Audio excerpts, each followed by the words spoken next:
Bienvenidos a las alcantarillas de la ciudad, los experimentos de laboratorio y a la tumba del faraón, donde yo, Bernardo Maroñas, contaré una historia horrorífica y junto con Esteban Contreras discutiremos por qué se ha convertido en un verdadero terror entre colmillos.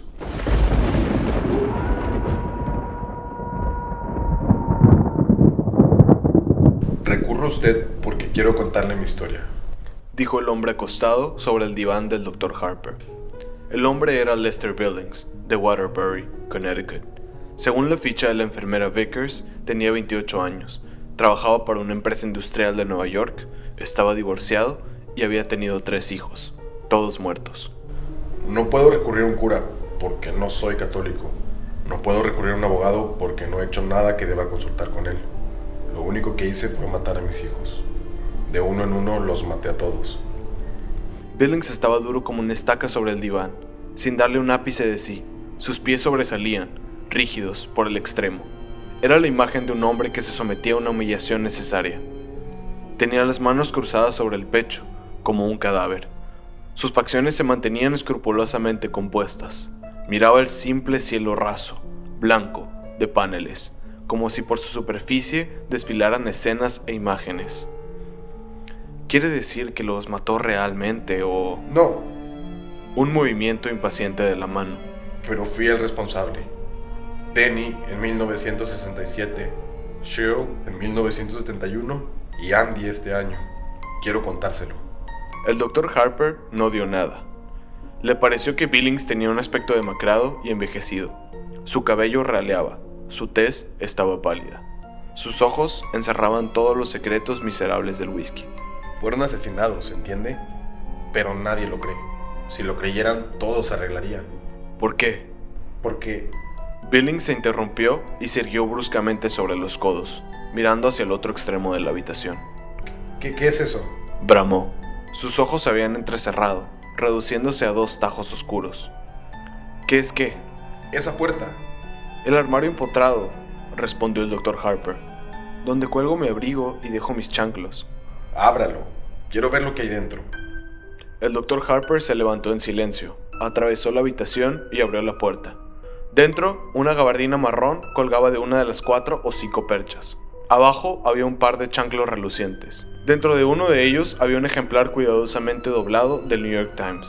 Eso era todo. ¿Conforme?, preguntó el Dr. Harper. Sí. Billings dejó de apoyarse sobre los codos y volvió a la posición anterior. Decía, manifestó el Dr. Harper mientras volvía a su silla, que si pudiera probar el asesinato de sus 3 hijos, todos sus problemas se solucionarían. ¿Por qué?, Me mandarían a la cárcel. explicó Billings inmediatamente. Para toda la vida. Y en una cárcel uno puede ver lo que hay dentro de todas las habitaciones. Todas las habitaciones. Sonrió a la nada. ¿Cómo fueron asesinados sus hijos? No trate de arrancármelo por la fuerza. Billings se movió y miró a Harper con expresión aviesa. Se lo diré. No se preocupe. No soy uno de esos chalados que se pasean por el mundo y pretenden ser Napoleón, o que justifican haberse aficionado a la heroína porque la madre no los quería. Sé que no me creerá. No me interesa. No me importa. Me bastará con contárselo. Muy bien. El Dr. Harper extrajo su pipa. Me casé con Rita en 1965. Yo tenía 21 años y ella 18. Estaba embarazada. Ese hijo fue Denny. Sus labios se contorsionaron para formar una sonrisa gomosa, grotesca, que desapareció en un abrir y cerrar de ojos. Tuve que dejar la universidad y buscar empleo, pero no me importó. Los amaba a los dos. Éramos muy felices. Rita volvió a quedarse embarazada poco después del nacimiento de Denny y Cheryl vino al mundo en diciembre de 1966. Andy nació en el verano de 1969, cuando Denny ya había muerto. Andy fue un accidente. Eso dijo Rita. Aseguró que a veces los anticonceptivos fallan. Yo sospecho que fue más que un accidente. Los hijos atan al hombre, usted sabe. Eso le gusta a las mujeres, sobre todo cuando el hombre es más inteligente que ellas. ¿No le parece? Harper emitió un gruñido neutro. Pero no importa, a pesar de todo los quería. Lo dijo con tono casi vengativo, como si hubiera amado a los niños para castigar a su esposa. ¿Quién mató a los niños?, preguntó Harper. El Coco. Respondió inmediatamente Lester Billings. El Coco los mató a todos. Sencillamente salió del armario y los mató. Se volvió y sonrió. Claro, usted cree que estoy loco. Lo leo en su cara, pero no me importa. Lo único que deseo es desahogarme e irme. Le escucho, dijo Harper. Todo comenzó cuando Denny tenía casi 2 años y Cheryl era apenas un bebé. Denny empezó a llorar cuando Rita lo tenía en la cama. Verá, teníamos un apartamento de 2 dormitorios. Cheryl dormía en una cuna, en nuestra habitación. Al principio pensé que Denny lloraba porque ya no podía llevarse el biberón a la cama. Rita dijo que no nos obstináramos, que tuviéramos paciencia, que le diéramos el biberón y que él ya lo dejaría solo. Pero así es como los chicos se echan a perder. Si eres tolerante con ellos, los malcrías. Después te hacen sufrir. Se dedican a violar chicas, ¿sabe? O empiezan a drogarse. O se hacen maricas. ¿Se imagina lo horrible que es despertar una mañana y descubrir que su chico, su hijo varón, es marica? Sin embargo, después de un tiempo, cuando vimos que no se acostumbraba, empecé a acostarle yo mismo. Y si no dejaba de llorar, le daba una palmada. Entonces Rita dijo que repetía cada rato: Luz, luz. Bueno, no sé. ¿Quién entiende lo que dicen los niños tan pequeños? Solo las madres lo saben. Rita quiso instalar una lámpara de noche, uno de esos artefactos que se adosan a la pared con la figura del ratón Mickey, o de Huckleberry Hound, o de lo que sea. No se lo permití.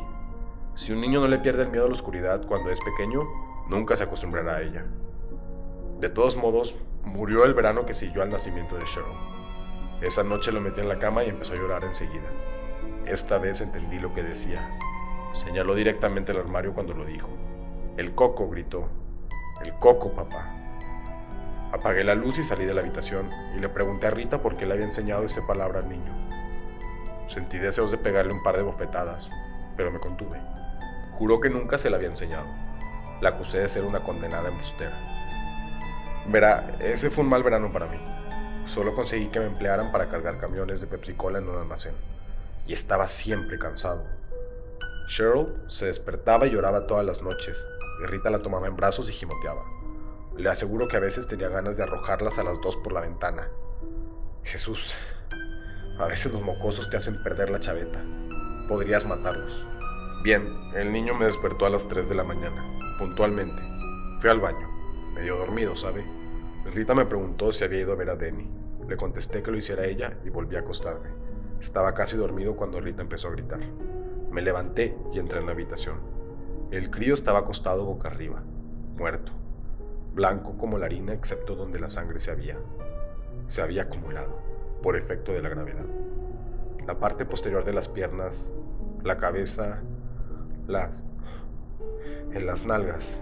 Tenía los ojos abiertos. Eso era lo peor, ¿sabe? Muy dilatados y vidriosos, como los de las cabezas de alce que algunos tipos cuelgan sobre la repisa, como en las fotos de esos chinitos de Vietnam. Pero un crío norteamericano no debería tener esa expresión. Muerto boca arriba, con pañales y pantaloncitos de goma porque durante las últimas 2 semanas había vuelto a orinarse encima. ¡Qué espanto! Yo amaba a ese niño. Billings meneó la cabeza lentamente y después volvió a ostentar la misma sonrisa gomosa, grotesca. Rita chillaba hasta desgañitarse. Trató de alzar a Denny y mecerlo, pero no se lo permití. A la poli no le gusta que no toque las evidencias. Lo sé.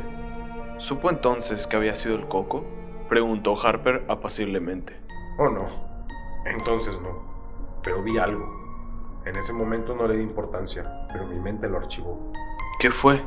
La puerta del armario estaba abierta. No mucho. Apenas una rendija. Pero verá, yo sabía que ya la había dejado cerrada. Dentro había bolsas de plástico. Un crío se pone a jugar con una de ellas y adiós, se asfixia. ¿Lo sabía?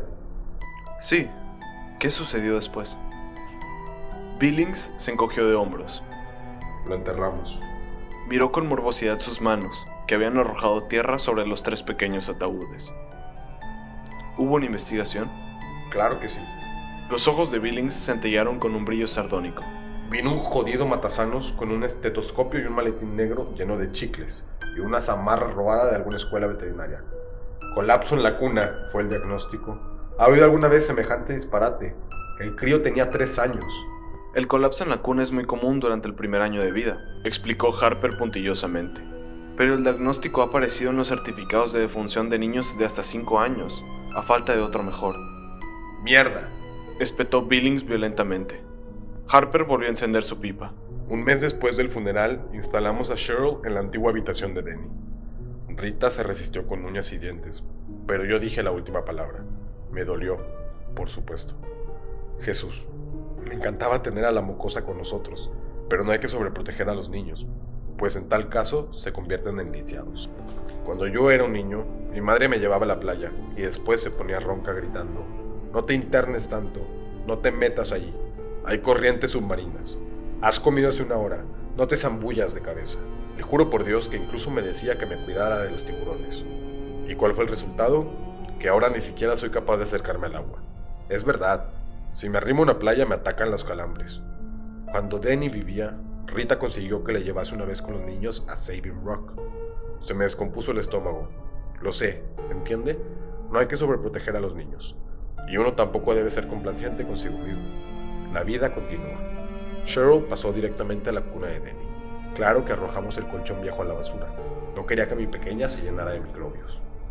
Así transcurrió un año, y una noche, cuando estoy metiendo a Cheryl en su cuna, empieza a aullar y chillar y llorar. El coco, papá, el coco. Eso me sobresaltó. Decía lo mismo que Denny, y empecé a recordar la puerta del armario, apenas entreabierta cuando lo encontramos. Quise llevarla por esa noche a nuestra habitación.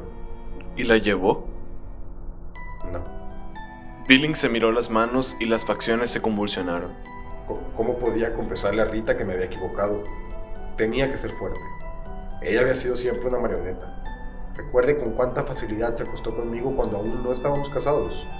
Por otro lado, dijo Harper, recuerde con cuánta facilidad usted se acostó con ella.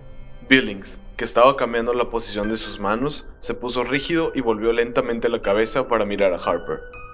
¿Pretende tomarme el pelo? Claro que no, respondió Harper. Entonces deje que lo cuente a mi manera, espetó Billings. Estoy aquí para desahogarme, para contar mi historia. No hablaré de mi vida sexual, si eso es lo que usted espera.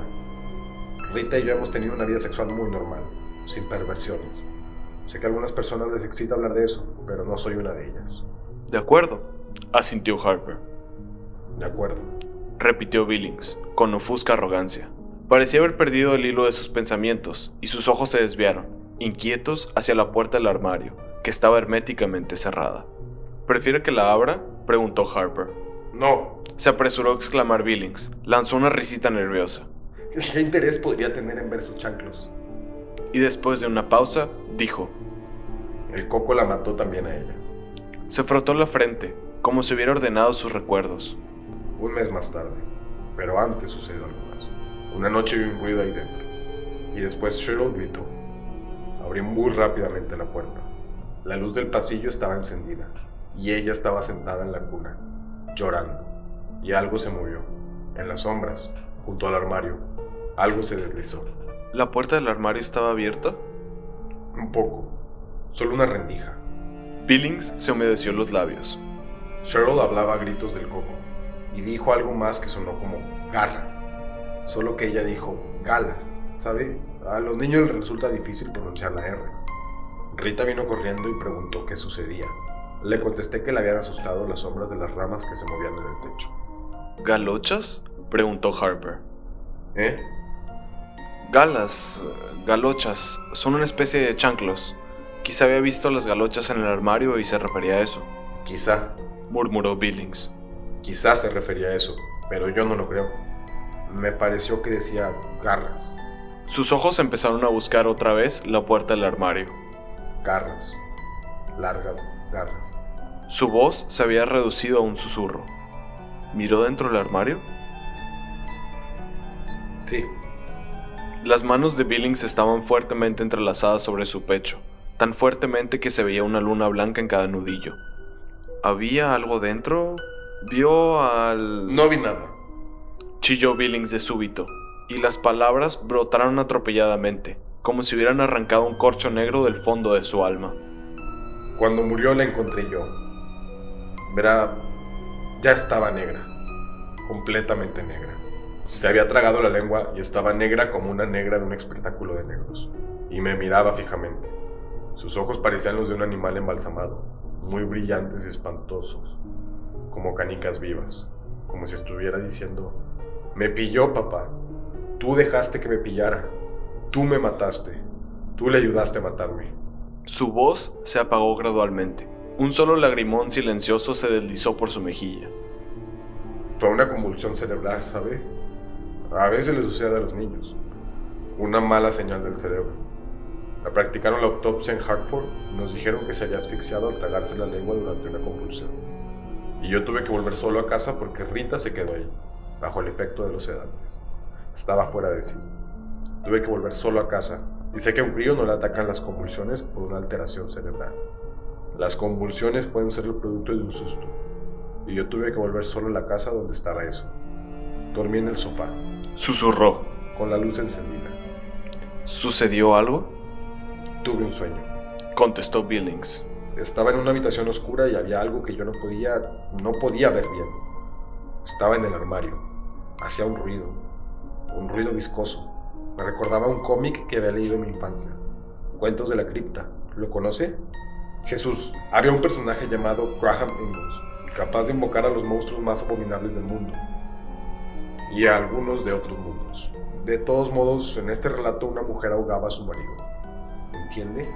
Le ataba unos bloques de cemento a los pies y los arrojaba a una cantera inundada. Pero él volvía. Estaba totalmente podrido y de color negro verdoso, y los peces le habían devorado un ojo y tenía algas enredadas en el pelo. Volvía y le mataba.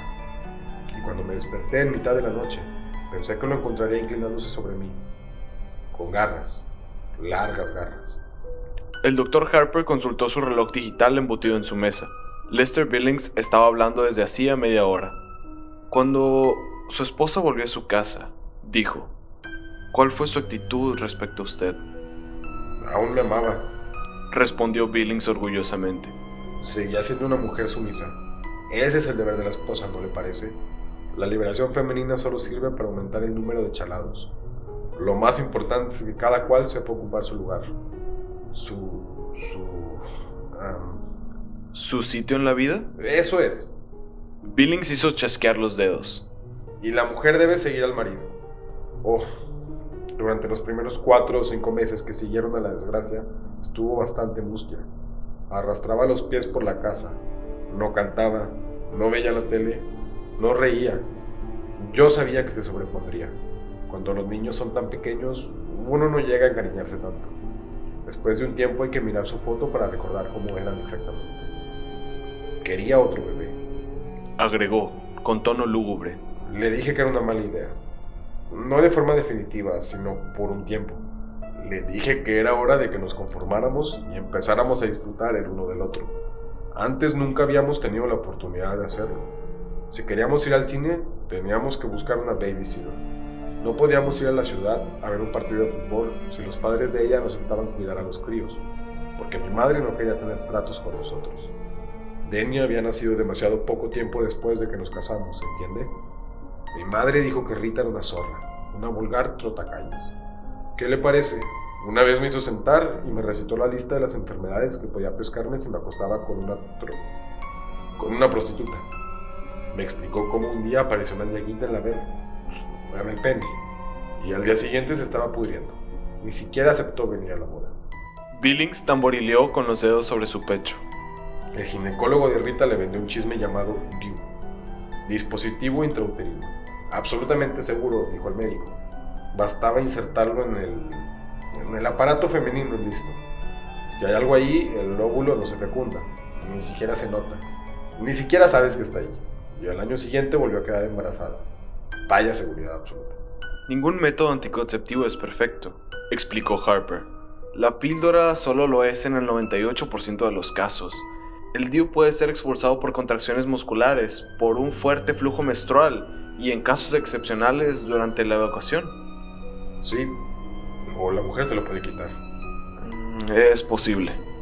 ¿Y entonces qué? Empieza a tejer prendas de bebé, canta bajo la ducha y come encurtidos como una loca. Se sienta sobre mis rodillas y dice que debe ser la voluntad de Dios. Mierda. ¿El bebé nació al finalizar el año que siguió la muerte de Cheryl? Exactamente. Un varón. Le llamo Andrew Lester Billings. Yo no quise tener nada que ver con él, por lo menos al principio. Decidí que puesto que ella había armado el jaleo, tenía que apañársela sola. Sé que esto puede parecer brutal, pero no olvide cuánto había sufrido yo. Sin embargo, terminé por cobrarle cariño, ¿saben? Para empezar, era el único de la camada que se parecía a mí. Danny guardaba parecido con su madre y Shirley no se había parecido a nadie, excepto tal vez a la abuela Ann, pero Andy era idéntico a mí. Cuando volví a trabajar, iba a jugar con él. Me cogía solo el dedo y sonreía y gorgoteaba. A las 9 semanas ya sonreía como su papá. ¿Cree lo que le estoy contando? Una noche, hete aquí que salgo de una tienda con un móvil para colgar sobre la cuna del crío. Yo siempre he pensado que los críos no valoran los regalos hasta que tienen edad suficiente para dar las gracias. Pero ahí estaba yo, comprándole un chisme ridículo, y de pronto me di cuenta de que lo quería más que a nadie. Ya había conseguido un nuevo empleo, muy bueno. Vendía taladros de la firma Sweat & Sons. Había prosperado mucho, y cuando Andy cumplió un año, nos mudamos a Waterbury. La vieja casa tenía demasiados malos recuerdos. Y demasiados armarios. El año siguiente fue el mejor para nosotros. Daría todos los dedos de la mano derecha por poder vivirlo de nuevo. Aún había guerra en Vietnam, y los hippies seguían paseándose desnudos, y los negros vociferaban mucho. Pero nada de eso nos afectaba. Vivíamos en una calle tranquila, con buenos vecinos. Éramos felices. Resumió sencillamente. Un día le pregunté a Rita si no estaba preocupada. Usted sabe, dicen que no hay dos sin tres. Contestó que eso nos explicaba a nosotros, que Andy era distinto, que Dios lo había rodeado con un círculo mágico. Billings miró al techo con expresión morbosa. El año pasado no fue tan bueno. Algo cambió en la casa. Empecé a dejar los chanclos en el vestíbulo porque ya no me gustaba abrir la puerta del armario. Pensaba constantemente, ¿qué harás si está ahí dentro? Agazapado y listo para abalanzarse apenas abras la puerta. Y empecé a imaginar que oía ruidos extraños, como si algo negro y verde y húmedo se estuviera moviendo apenas ahí dentro. Rita me preguntaba si no trabajaba demasiado, y empecé a insultarla como antes. Me revolvía el estómago dejarlos solos para ir a trabajar, pero al mismo tiempo me alegraba salir. Que Dios me ayude, me alegraba salir. Pero empecé a pensar que nos había perdido durante un tiempo cuando nos mudamos. Había tenido que buscarlos, deslizándose por las calles durante la noche y quizás reptando por las alcantarillas, olfateando nuestro rastro. Necesitó un año, pero nos encontró. Ha vuelto, me dije. Le apetece a Andy y le apetezco yo. Empecé a sospechar que quizás si piensas mucho tiempo en algo y crees que existe, termina por corporizarse. Quizá todos los monstruos con los que nos asustaban cuando éramos niños, Frankenstein, el hombre lobo y la momia, existían realmente. Existían en la medida suficiente para matar a los niños que aparentemente habían caído en un abismo, o se habían ahogado en un lago, o tan solo habían desaparecido. Quizá... ¿Se está evadiendo de algo, señor Billings? Billings permaneció un largo rato callado. En el reloj digital pasaron 2 minutos. Por fin, dijo bruscamente. Andy murió en febrero. Rita no estaba en casa. Había recibido una llamada de su padre. Su madre había sufrido un accidente de coche un día después de Año Nuevo, y creían que no se salvaría. Esa misma noche Rita cogió el autobús. Su madre no murió, pero estuvo mucho tiempo, 2 meses, en la lista de pacientes graves. Yo tenía una niñera excelente que estaba con Andy durante el día, pero por las noches nos quedábamos solos, y las puertas de los armarios porfiaban en abrirse. Billings se humedeció los labios. El niño dormía en la misma habitación que yo. Es curioso además, una vez cuando cumplió 2 años, Rita me preguntó si quería instalarlo en otro dormitorio. Spock u otro de esos charlatanes sostienen que es malo que los niños duerman con los padres, ¿entiende? Se supone que eso les produce traumas sexuales o algo parecido, pero nosotros solo lo hacíamos cuando el crío dormía, y no quería mudarlo. Tenía miedo, después de lo que les había pasado a Tenny y a Cheryl. Pero lo mudó, ¿verdad?, preguntó el Dr. Harper. Sí, respondió Billings. En sus facciones apareció una sonrisa enfermiza y amarilla. Lo mudé. Otra pausa. Billings hizo un esfuerzo por proseguir. Tuve que hacerlo. Espetó por fin. Tuve que hacerlo. Todo había andado bien mientras Rita estaba en la casa, pero cuando ella se fue, eso empezó a envalentonarse. Empezó a... Giró los ojos hacia Harper y mostró los dientes con una sonrisa feroz. No me creerá.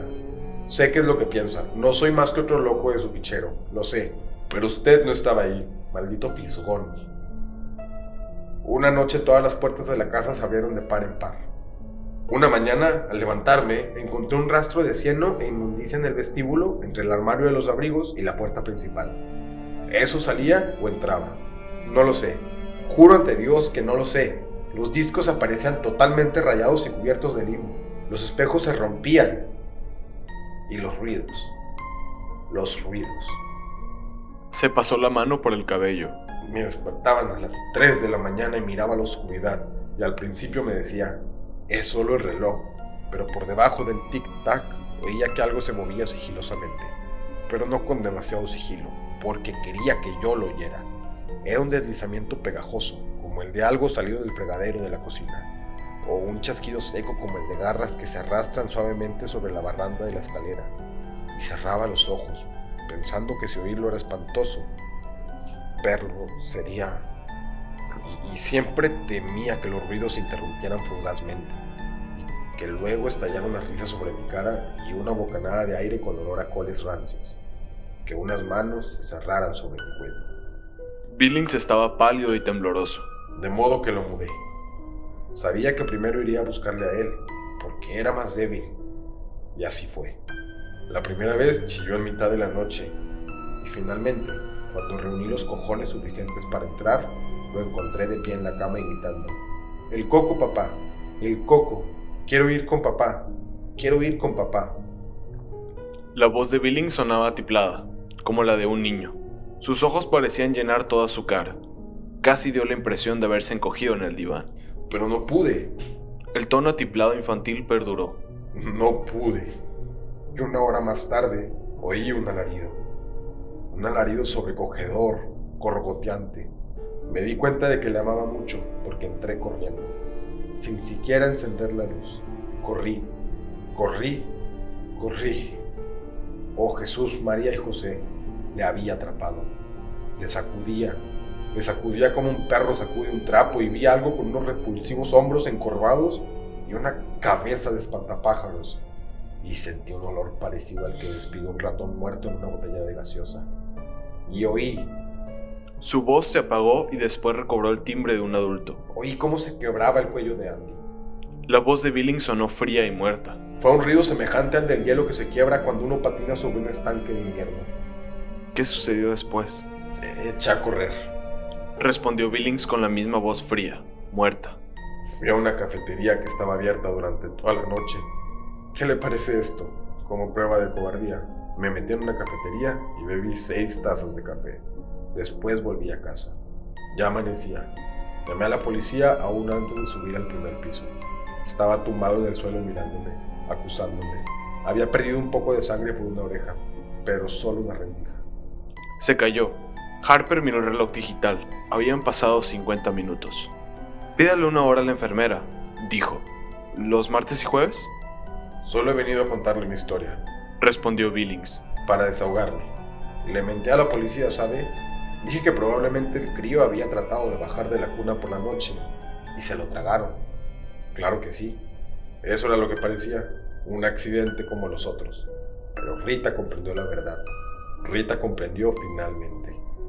Señor Billings, tenemos que conversar mucho, manifestó el Dr. Harper después de una pausa. Creo que podemos eliminar la parte de sus sentimientos de culpa, pero antes tendrá que desear realmente librarse de ellos. ¿Acaso piensa que no lo deseo?, exclamó Billings, apartando el antebrazo de sus ojos. Estaban rojos, irritados, doloridos. Aún no, prosiguió Harper afablemente. ¿Los martes y jueves? Maldito curandero, masculló Billings después de un largo silencio. Está bien, está bien. Pídale hora a la enfermera, señor Billings. Adiós. Billings soltó una risa hueca y salió rápidamente de la consulta, sin mirar atrás. La silla de la enfermera estaba vacía. Sobre el secante del escritorio había un cartelito que decía, vuelvo enseguida. Billings se volvió y entró nuevamente en la consulta. Doctor, su enfermera ha...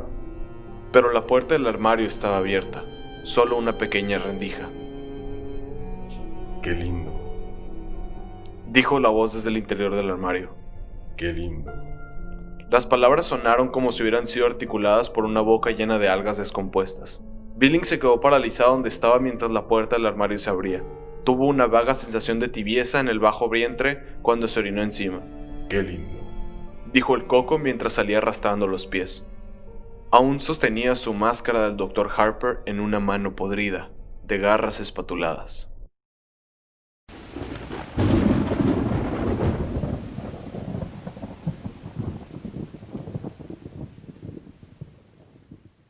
Y esa fue la historia de El Coco, del autor Stephen King, que nos enseñó la rendija de un armario y unas largas garras, y la mordida fue...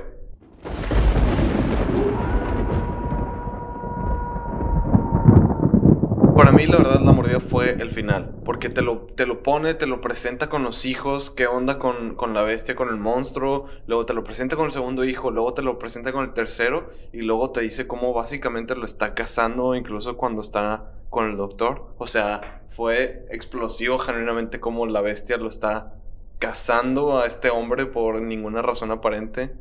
Me gustó bastante. No sé, ¿qué piensas? Para mí también la mordida completamente fue el final.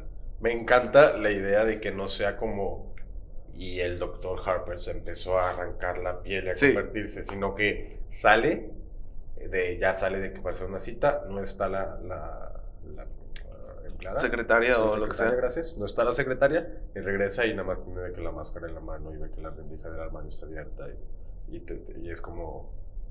Damn. Y la rendija del armario, ¿no? Que sí. Es durante toda la historia está como muy marcada la rendija. Entonces, también para mí el final como dices tú, sets you up. Porque aparte la historia no siento que la termine de contar. La historia que él está contando de lo que pasó. Te cuenta las muertes, cuenta todo, pero creo que como que siento que le faltó algo. De hecho, él mismo dice que el Dr. Harper voltea a ver el reloj y le dice, ¿sabes qué? Vente otros días porque ya ahorita pues ya se acabó tu hermano, ya con permiso. Entonces, pero él se queda como está bien, de que voy a volver a desahogarme a la próxima, ¿no? Y luego ya se da cuenta que es el Coco, o este personaje. Sí. Y eso sí creo que es la mordida completamente de esta historia. Aunque es muy buena toda la historia, creo que hay muchas cosas que podrían ser muy importantes y muy buenas. Creo que al final se llevó toda la historia. Es que la verdad es un gran payoff. O sea, te invierte mucho en toda la narrativa y luego, o sea, lo paga muy bien al final. O sea, el reveal está bastante bien. Me gusta mucho, la neta, que desde que empieza, o sea, te mete cómo está contándote este güey que dice que está con el doctor, como que te da, aparenta que más o menos está en la cárcel o en un manicomio él, y que está hablando con un psiquiatra, que le dice, no, pues, o sea, la neta lo que quiero es contarte mi historia, de que no quiero que me digas que estoy loco, no quiero, mi inocencia, nada, quiero contarte esto. Desahogarme. Y la esencia de eso es la historia en general, de todo lo que le pasa, y todos los detallitos personales que le mete a este güey, a Billings, que está contando la historia, la verdad están geniales. Como personaje, ¿no? Machista, racista, sí, todos los boxes, todas las cajas las checa, literal, todas las cajas. Pero eso sí lo hace mucho King. Lo que iba a mencionar ahorita de Stephen King, algo que no hace mucho, o que yo no creo que haga mucho en sus historias, mínimo no las que han sido llevadas al cine, que han sido bastantes. O por lo menos no de la manera en las que las ha escrito. No, lo que no hace es estos plot twists finales como este. O sea, realmente no es algo característico de él, no es algo que vayas a ver en sus historias. Este tipo de plot twists finales que un personaje que aparentemente lo ves como bueno, resulta ser el malo o algo así. De esa índole no lo muestra mucho. Lo que sí hay mucho en sus películas son estos personajes machistas, homófobos, racistas. Ese tipo de odio sí lo marca mucho en sus historias. Pero lo que me gusta es que, o sea, quieres o no, te da la perspectiva de que él es un poco más de izquierda que derecha, que tiene ese tipo de ideologías.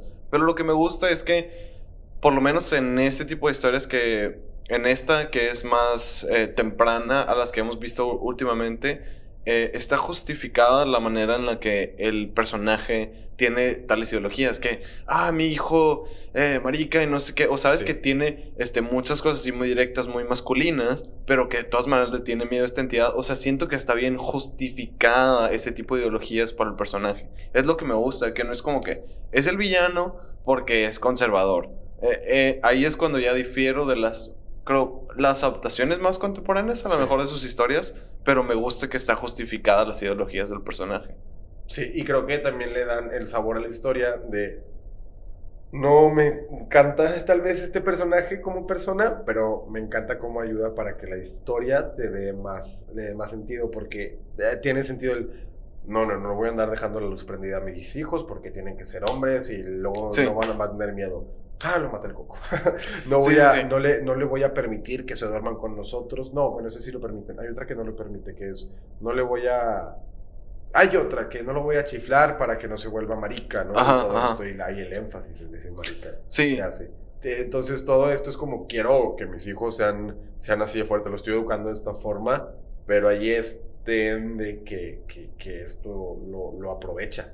Sí. Lo aprovecha. Sí, es que aterrizándole así en chinga de lo que creo que genuinamente significa, que es como que una onda de la paternidad, de cierta forma estadounidense conservadora, que es como que cada vez básicamente que a los hijos los muda de la cuna al otro cuarto, que les da como que esta cierta independencia, es cuando les pasa cosas. Entonces, me gusta eso, que es de que como que el apego paternal y así, porque sí se enfoca en la madre, esta, que no me acuerdo cómo se llama la mamá, Rita, y dice cosas que, que dice, no estoy de acuerdo con cosas de Rita, y Rita se siente así, bla, bla, muy emocional, pero me gusta que básicamente es muy paterno. Siento que es una onda de la paternidad, masculinidad con los hijos y así, que no es muy explorada, sobre todo en historias de terror, ¿no? Sí, no, creo que sí tienes razón, creo que tienes un punto ahí que no lo vemos tanto, y también me gusta porque lo ves, como que es también un personaje que se quiere mostrar muy fuerte, tal vez ya no a este punto, pero como que ves que su carácter durante toda su vida ha sido muy fuerte, él mismo lo dice, cómo me formó mi mamá, Sí. y el problema que tengo con mamá, porque Rita es mi esposa, pero luego también vemos que dice... que literalmente está sacrificando a su hijo porque dice, lo mudé porque sabía que esta cosa venía por mí y entonces lo puse en otro cuarto para literal darlo como una ofrenda, ¿no? Pero aún así, cuando él lo estaba sacrificando, aún así entra corriendo al cuarto en el momento que escucha que algo Sí, está pasando. exactamente eso. O sea, como que contradice sus ideales, que es de que, güey, o sea, no quiero que mi hijo se convierta en un marica, no le voy a poner la luz y la madre, pero cuando hay una bestia o hay algo que lo está atacando, de que voy a ir a salvarlo. Entonces, lo que te digo es que está justificado que tenga estos ideales conservadores o lo que sea el personaje, porque no voy a tratar a mis hijos así, pero sé que en cuanto estén en peligro, sí voy a ir a ayudarlos. Entonces me gusta que cuando introduces algo sobrenatural, de que sí vas a ir a ayudarlos, ¿sabes? O sea, Sí. siento que sí genuinamente voltea ese tipo de ideología y la pone en cuestionamiento de... ¿en realidad es lo que piensas o lo piensas porque te quieres ver como alguien fuerte? Sí. Pero no, o sea, es Y solo una apariencia. Él dice de que yo no me quise acercar mucho a este niño porque ya tenía miedo, no hay dos sin tres. Entonces yo no me quería acercar mucho a este niño, pero ya venía saliendo de la tienda comprándole esto. Entonces era como, no queriendo, todavía estás mostrando que tienes un sentimiento de paternidad muy, muy profundo hacia el hijo, que hasta arriesgas tu propia vida para hacerlo. Sí. ¿No? Sí. El monstruo en sí me gustó. Me Fíjate, hubiera gustado una descripción. Maybe, es lo que está No sé pensando. si una descripción o que hubiera salido en más escenas, pero también me gusta el hecho de que no sale tanto, sino que los primeros dos, él ni lo ve, ni siquiera realmente le pasa por la cabeza. Pues básicamente no sale casi nada, no hay una descripción. Largas, Sí. garras largas es lo que mencionan, pero no hay como de que, esto otra vez así como regresando a otros tipos. O sea, hasta cierto punto me gusta que no se describe y hasta el final se nota como que es una entidad que le habla y le da como que cierta lección o algo que le habla directamente. pero no me encantó que a lo mejor como que se mueren los hijos y no hay como que un poquito algo más, que es de que, papá, el coco, el coco, el coco, el coco, maybe de que algo literal, algo un poco más literal me hubiera gustado, pero siento que estoy así como También, que... algo que también me hubiera gustado es una razón para el coco, ¿no? O sea, siento que nada más como la historia esta que digo, está bien, pero el malo y el bueno, ¿no? De que el coco llega a haunting de que a estas personas, ¿no? Sin sentir realmente por qué hay una razón de que el coco los viene a atacar a ellos, ¿no? Digo, creo que era una lección para el papá. O sea, más que nada, no era como que el bueno no era el papá Billings y el malo no era el Coco. O sea, lo sentí mucho como una entidad de justicia, de lección moral, de algo así que le decía. O sea, ¿Ante qué? Porque el papá tampoco es un hijo de la chingada. no, es que no es un hijo de la chingada, O pero sea, ¿qué es la lección que están dando? la lección creo que es... Paternidad. Creo que así, últimamente, súper decantada es de la paternidad y a lo mejor de la masculinidad que tiene que ver con la paternidad, que es como, tú no, o sea, no puedes tratar a tus hijos como si ya fueran a tu hijo de 3 años, meses o Como lo que si sea, fuera ya- no lo puedes tratar como si fuera un Grande, adulto, un adolescente. porque tú como adulto tienes ciertas perspectivas de lo que ha pasado, y dice de que mi mamá me educó así, no sé qué, y yo... Casi te dice, a los 12 años yo ya estaba armando cosas con madera y yo ya estaba trabajando en fábricas y no sé qué, pero es como, no, o sea, tienes que educar a los niños como niños, no los puedes Sí. educar como adultos. Por eso te digo, siento que es súper importante que cada vez que los quita del cuarto es cuando les pasan cosas, que es como, los voy a tirar al mundo sí lo veo. para que se hagan hombres, para que se hagan buenas personas y que resistan, y es cuando les pasan cosas graves. Entonces, creo que es una alegoría de ese tipo de cosas. Hay también dos cosas que quiero resaltar. Estoy de acuerdo con tu comentario. Hay dos cosas que quiero resaltar mucho en la historia que me gustaron. Fue la idea de ahorita como lo mencionas, así en la misma base de tu comentario, cuando se van de casa, el coco lo sigue, ¿no? Sí.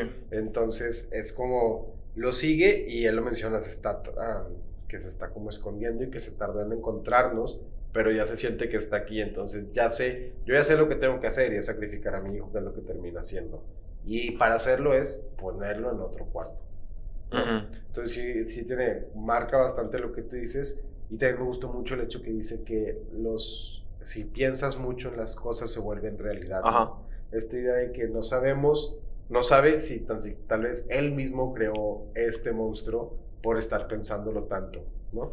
Te digo, creo que es O como por que... tenerle miedo a esta idea de cambiarlos de cuarto y de Sí. que les pase algo y decirle que lo tengo que hacer, porque yo tal vez no quisiera, pero luego se van a violar chicas, van a volver drogadictos. Exacto, Pero tengo exacto. que hacerlo. Y lo hace y tal vez esto crea al monstruo, ¿no? O sea, sin saber realmente qué. Tal vez dando una... Creo que esa específicamente es la cuestión que quiere dar a entender Stephen King haciendo esto. Porque es como, él es una persona súper dura, súper tosca, que tiene cierto miedo del mundo porque sabe lo que es. Entonces Sí. es como, yo no voy a ir a aventar a mis hijos al mundo porque sé que es algo súper duro que los va a destruir. Entonces... porque sé que es algo súper duro, yo voy a ser súper duro con ellos para que puedan entender lo que es, ¿sabes? Entonces siento que exactamente eso es. O sea, yo no le voy a poner la luz porque se va a hacer marica, yo no le voy a poder hacer esto, y que no le cante canciones, y que la mamá no los arrope en la cama y no sé qué, porque el mundo no te va a arropar y el mundo no te va a poner luces y no sé qué. Pero es una súper contradicción, porque no puedes ir viviendo tu vida, criando de esa manera a tus hijos, porque necesitas amor y defensa y Sí. todas estas cosas para poder dar herramientas para ese tipo de cosas. Entonces creo que es específicamente el punto que estaba tratando de sacar haciendo este tipo de historia. También la parte cuando menciona que él ya no quiere tener un hijo, ¿no? Que él ya le dice a Rita de que ya mejor hay que acostumbrarnos a querernos entre nosotros. Y que la acusa después de que ella se embarazó a propósito porque ella sí quería tener otro hijo, ¿no? Y regresando otra vez a lo mismo, que este señor no quería, el Billings no quería el hijo, pero ya luego se enamora completamente de él. regresando a mostrar su paternidad. Digo, cuando era un hombre, por cierto, porque a la segunda que era mujer, Cheryl. ajá, es casi como que la que echa así a los lobos, ¿no? ¿Se te hace? ¿Por Digo- qué le echa los lobos? Porque no se identifica con ella para nada. Con Cheryl siento que, o sea, habla mucho del primer hijo, habla leve de la hija, Bueno. y luego del hijo. Digo, no sé si tiene Sí, algo. en las no descripciones tiene dice intención. que el primero se parecía a ella, la segunda no se parecía a nadie. A nadie. Ajá. Sí, eso también tiene sentido en lo que dices. Y ya el tercero se parecía a él. Entonces tal vez la tercera es la vencida. No, Tal no vez- sé. Digo, no sé si tenga intención, pero me da así como que curiosidad que habla más detalladamente del primero, que es hombre, y luego de la mujer como que levesón, o por lo menos no se te queda tanto, Sí. y el último más, que es el último hombre. Entonces, siento que maybe podría tener algo que ver, que es como que la masculinidad y paternidad, y con los hombres específicamente, con los hijos Tal vez, varones. Sí, tal vez. Yo creo también, bueno, para mí por arriba, creo que la historia está muy completa. Creo La que verdad, sí, sí. así, por arriba está bastante completa. Ya lo que se quiera decir más de fondo, tiene muchas cosas ahorita como lo mencionas. Pero por arriba es un terror que creo que es lo que más estamos acostumbrados a nuestra generación. También nuestra generación acepta mucho Stephen King, ¿no? Sí. Lo acepta mucho, es una de las personas que redefinió, yo creo, en nuestra generación, o tal vez más de nuestros Contemporáneamente papás, pero lo que que ahorita lo estamos conocíamos. volviendo a hacer. Sí. Exacto, lo que conocemos como terror, Sí. específicamente en la pantalla grande, ¿no? Que muchas de sus historias se han vuelto adaptaciones. Y por ejemplo, una de los en este relato corto es de los primeros relatos cortos que publicó. Lo publicó en una Revista. Antología, revista. ¿Antología de libros? Sí, no, o sea, juntó varios relatos cortos y los publicó en un libro Ajá. que se llamaba El umbral de la noche. Ujú. Y hay varias historias que se volvieron ya famosillas. Creo que la más famosa es la de los chicos del maíz, los niños del maíz, Ujú. que es muy famosa. Yo creo que para la generación de nuestros papás era súper famosísima, de terror. Y creo es la primera vez que en las historias de Stephen King sale la idea de eso, del payaso eso. Y la idea es que es como que el coco. Ujú. Es muy parecido al Coco y de hecho lo mencionan porque también si ves las películas de eso es como tu peor miedo, tu peor pesadilla, Ujú. algo que tú mismo creas con tu miedo. Es algo que literalmente tú mismo estás creando con que sale de ti mismo, ¿no? Sí, por lo que dice, mientras más lo crees, más. Y acá también lo real es mencionan esto. y también muy probablemente el mayor miedo de este señor era perder a sus hijos. Yo que creo es que lo que era. estamos mencionando Ajá, ahorita. era eso, era perder a sus hijos, y se pero volvió tenía el real. orgullo él de que, no, a mis hijos de que se hagan, pero los voy a hacer hombres, sí. o los voy a hacer material Duro para la mundo, sociedad. ajá, Sí, ajá. fuertes, preparados y todo esto. Pero sí es la primera vez que sale en las historias de King, es la primera vez que sale el concepto de eso. Que este miedo que sale de ti y es tal vez tu peor miedo, que se vuelve realidad porque es un miedo muy fuerte que tú mismo creas, Sí. ¿sabes? Sí, y fuera a lo mejor te digo, lo que creo que significa, bla, bla, que creo que ya hemos cubierto un poco.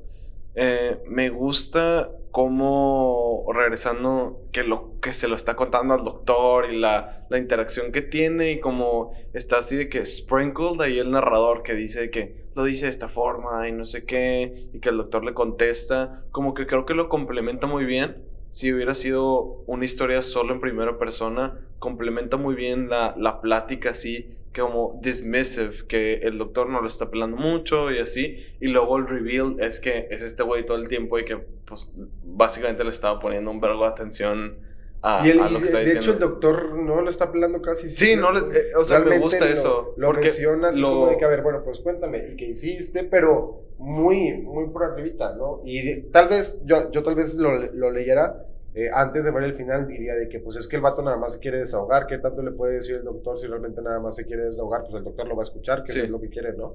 Pero ya pues con el final lo entiendes mucho más, de que no Pero necesitas contarle a este señor nada, él lo hizo. se siente bien clásico de ese tipo de historias en ese momento, porque, por ejemplo, ves Mindhunter y ese tipo de cosas, que es de que estos güeyes que son como que asesinos seriales o lo Sí. que sea, y las entrevistas que tienen con ellos, o sea, lo sentí mucho como Mindhunter literal, que es, sí, o sea, yo maté a mis 3 hijos que le hice al principio y le cuenta toda la historia, y este güey es como, ok, haz la sesión con esto, o sea, lo sentí muy así de Porque que... ándale, regresando ahí, yo maté a mis 3 hijos, es lo primero que dice. Sí. Pero es como, tú no los mataste, a ver, tú sabes que Exacto. no lo mataste. Pero- No, pero sí lo hice porque yo los puse en otra habitación. Sabe que los puso en ese peligro, Pero, ajá. tratando de defenderlos de todo esto, sabe que los pone en peligro por eso. Y te digo, creo que esa es como que la cosa decantada así, súper la historia, es lo que está tratando de transmitir.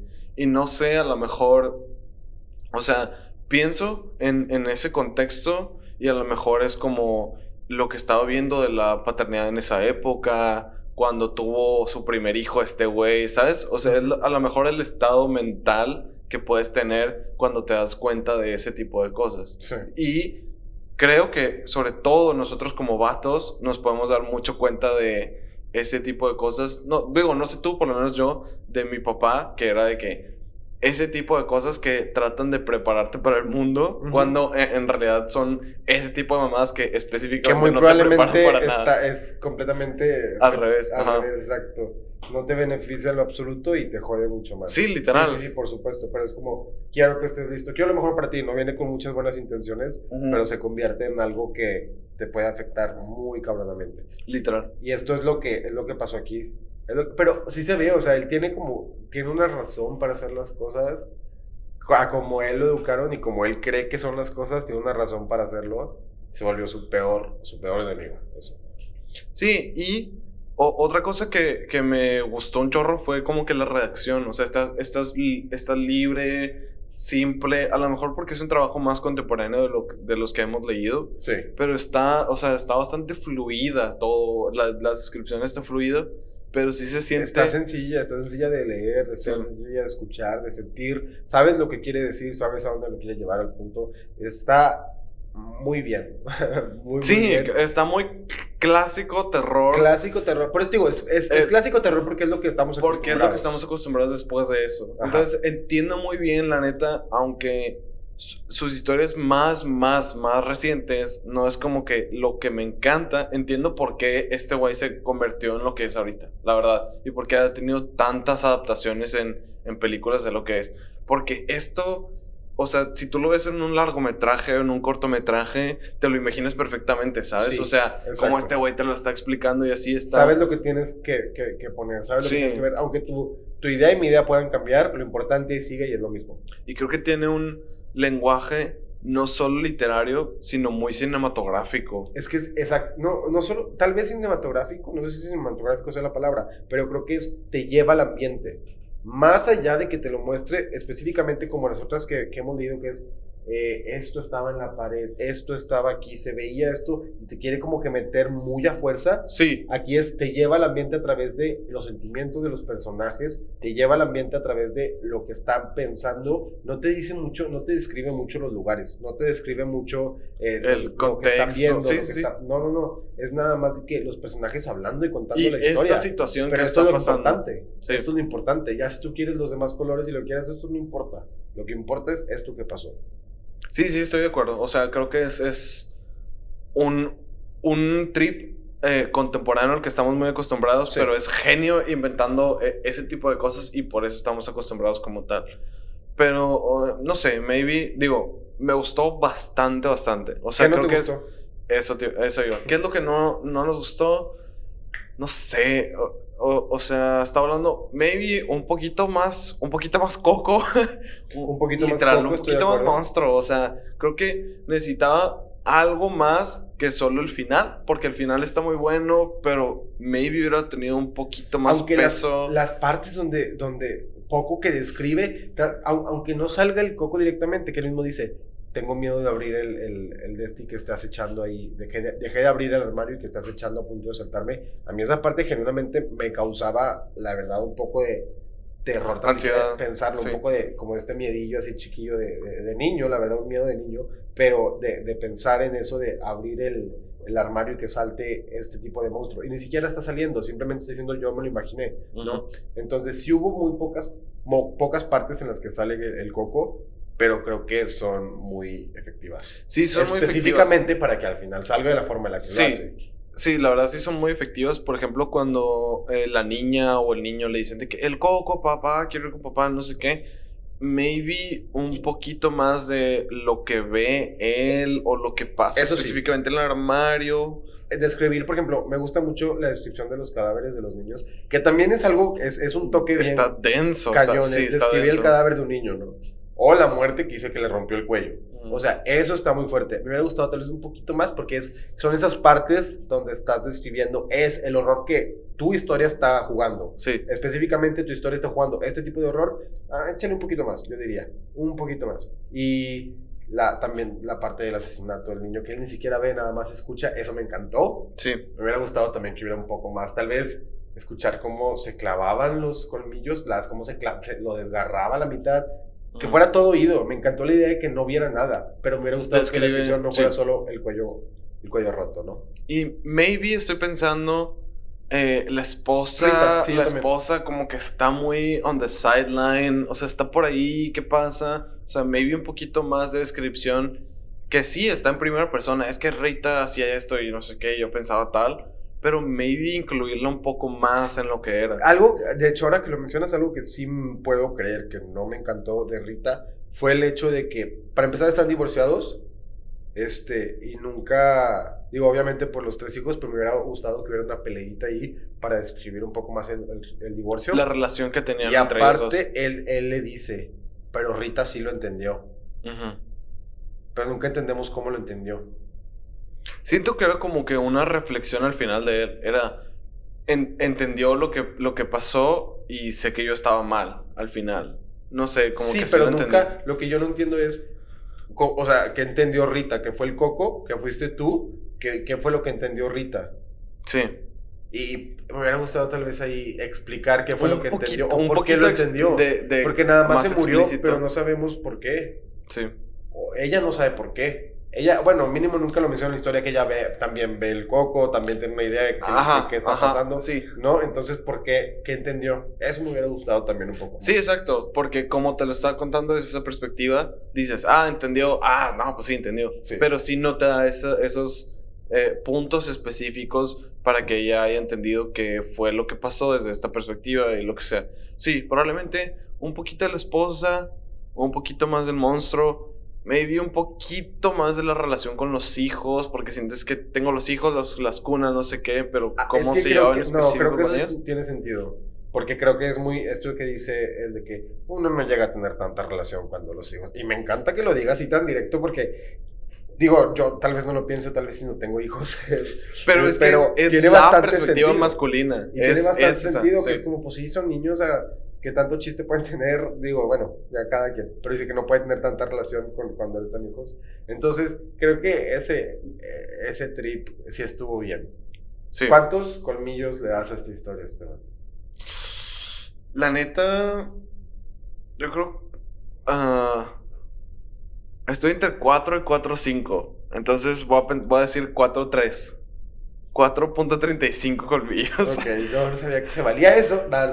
No, claro. Yo le voy a dar 4. Porque siento que tengo que ser el malo en esta historia. Al parecer siempre le doy menos que tú en las historias. Pero le voy a dar 4 porque es que sí me gustó mucho. O sea, te digo, estoy pensando entre 4, 5. Entonces, no. Y sí está muy completa. Porque te digo, ahorita que estábamos viendo que no nos gustó, aún eso que no nos gustó, creo que como está hecho, está bien hecho, ¿sabes? Sí. Aunque el monstruo no esté tan, creo que está bien hecho. Aunque la relación con Rita no esté tan, creo que está bien hecho.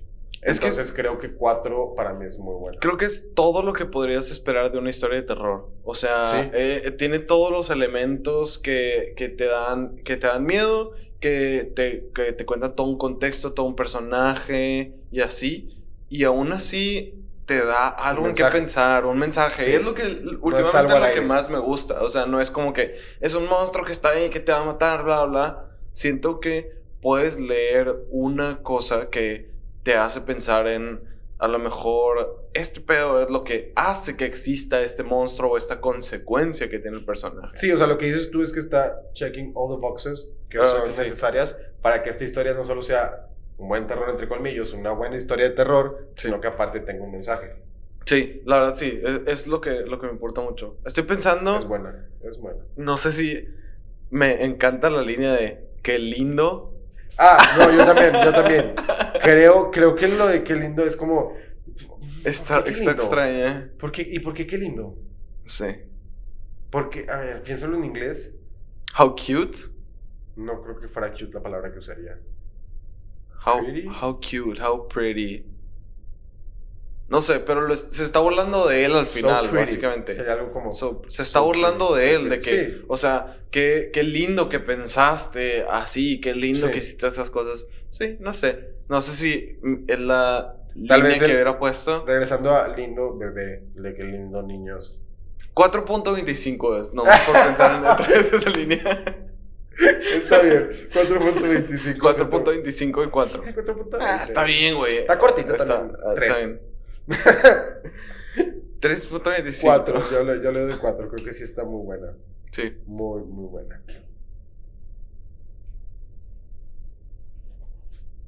Bueno, esto fue Terror entre colmillos y esperemos que les haya gustado este capítulo. Para nosotros ha sido una de nuestras historias favoritas porque es de las más contemporáneas que hemos leído y creemos que la van a disfrutar o la van a disfrutar tanto como nosotros. Sí. Es el terror que estamos más acostumbrados y creo que es un verdadero Terror entre entre colmillos.